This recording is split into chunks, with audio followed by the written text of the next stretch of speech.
आज के वीडियो में हम क्वांटम मैकेनिक्स के एक और इम्पॉर्टेंट टॉपिक के बारे में बात करने वाले हैं जिसका नाम है कम्यूटेटर्स। तो in quantum mechanics a commutator tells us whether we can measure two observables at the same time. तो क्वांटम मैकेनिक्स में जो कम्यूटेटर्स होते हैं वो हमें बताते हैं कि क्या हम किन्हीं दो ऑब्जर्वेबल्स को एक ही समय पर मेज़र कर सकते हैं या नहीं। अब ऑब्जर्वेबल्स क्या होते हैं, जैसे हमारे ऑपरेटर्स होते हैं पोजीशन, मोमेंटम, क्या इन दोनों ऑब्जर्वेबल्स को हम एक ही समय पर मेज़र कर सकते हैं या नहीं। तो if the commutator of two observables is zero, अगर किन्हीं दो ऑब्जर्वेबल्स का जो कम्यूटेटर होता है वो ज़ीरो आता है, then they can be measured at the same time.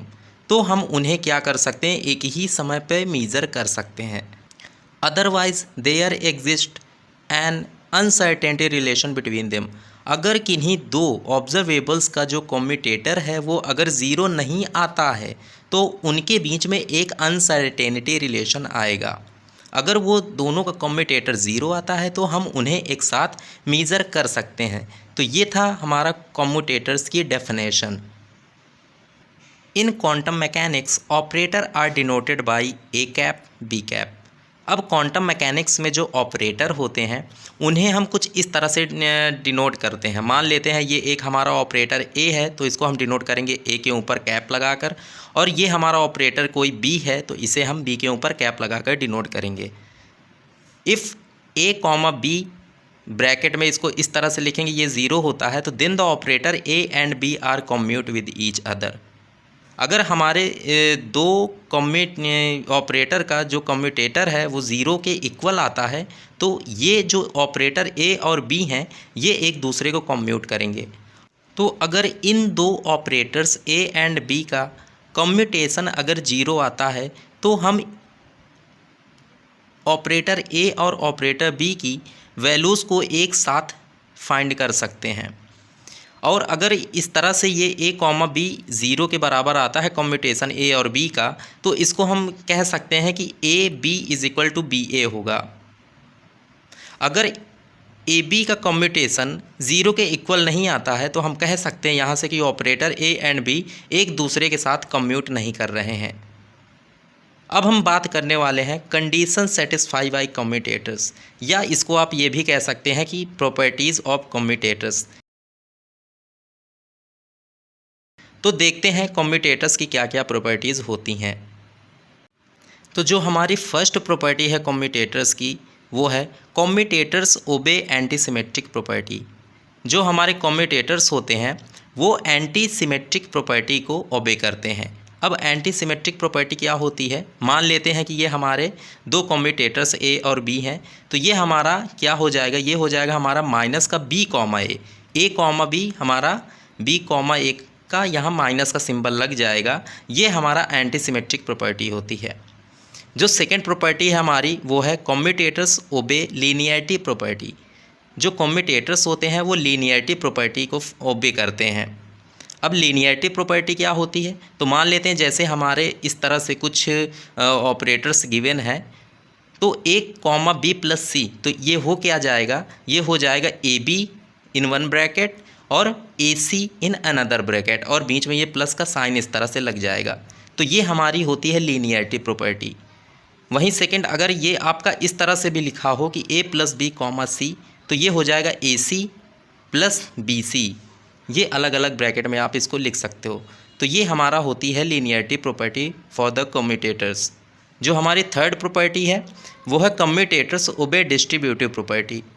तो डिस्ट्रीब्यूटिव प्रॉपर्टी क्या होती है, तो ए कॉमा बी डॉट सी अगर है हमारा, इस तरह से कम्यूटेटर्स का रिलेशन है, तो ये हमारा हो जाएगा ए बी और ब्रैकेट के बाहर सी प्लस बी इस बार बाहर ब्रैकेट के और in the bracket A comma सी।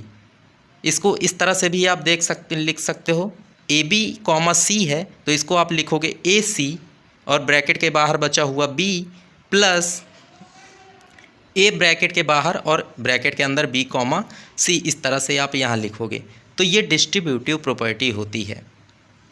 जो फोर्थ हमारी प्रॉपर्टी होती है वो हमारी होती है जैकोबीज प्रॉपर्टी ऑफ कम्यूटेटर्स। तो जैकोबीज प्रॉपर्टी क्या होती है, अगर आपके पास कम्यूटेटर्स कुछ इस तरह से लिखे हों A comma in the bracket B comma C then bracket close plus B C A B, तो इनका सभी का जो सम होता है वो ज़ीरो के इक्वल आता है। ये हमारी जैकोबीज प्रॉपर्टी होती है कम्यूटेटर्स के लिए। जो हमारी फिफ्थ प्रॉपर्टी है वो है the commutation of any operator with itself is always zero. किसी भी ऑपरेटर का खुद से जो कम्यूटेशन होता है वो हमेशा ज़ीरो होता है। जैसे हमारे पास एक और ऑपरेटर ए है तो ऑपरेटर ए का विद ऑपरेटर ए जो कम्यूटेशन होगा वो हमेशा ज़ीरो होता है। वहीं बी है तो बी का बी के साथ जो कम्यूटेशन होता है वो ज़ीरो होता है। तो जो सिक्स्थ प्रॉपर्टी है वो है हमारी the commutation of any operator with its own power is always zero. अगर कोई ऑपरेटर ए है तो ऑपरेटर ए का कोई पावर है तो ऑपरेटर ए का ऑपरेटर ए की कोई पावर से जो कम्यूटेशन उन दोनों का होगा वो हमेशा ज़ीरो होगा। इसको आप इस तरह से भी लिख सकते हो।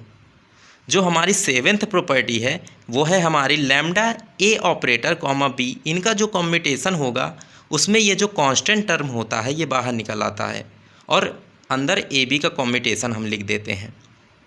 तो अगर किन्हीं भी ऑपरेटर के साथ कांस्टेंट टर्म लगा हुआ है तो कांस्टेंट टर्म को हम बाहर लिख देते हैं और अंदर ए बी का कम्यूटेशन लिख देते हैं। या इसको आप इस तरह से भी लिख सकते हो ए कॉमा बी लैम्डा बी, तो इस बार भी लैम्डा आपका बाहर ही आ जाना है, यहाँ पास लैम्डा एक कांस्टेंट है।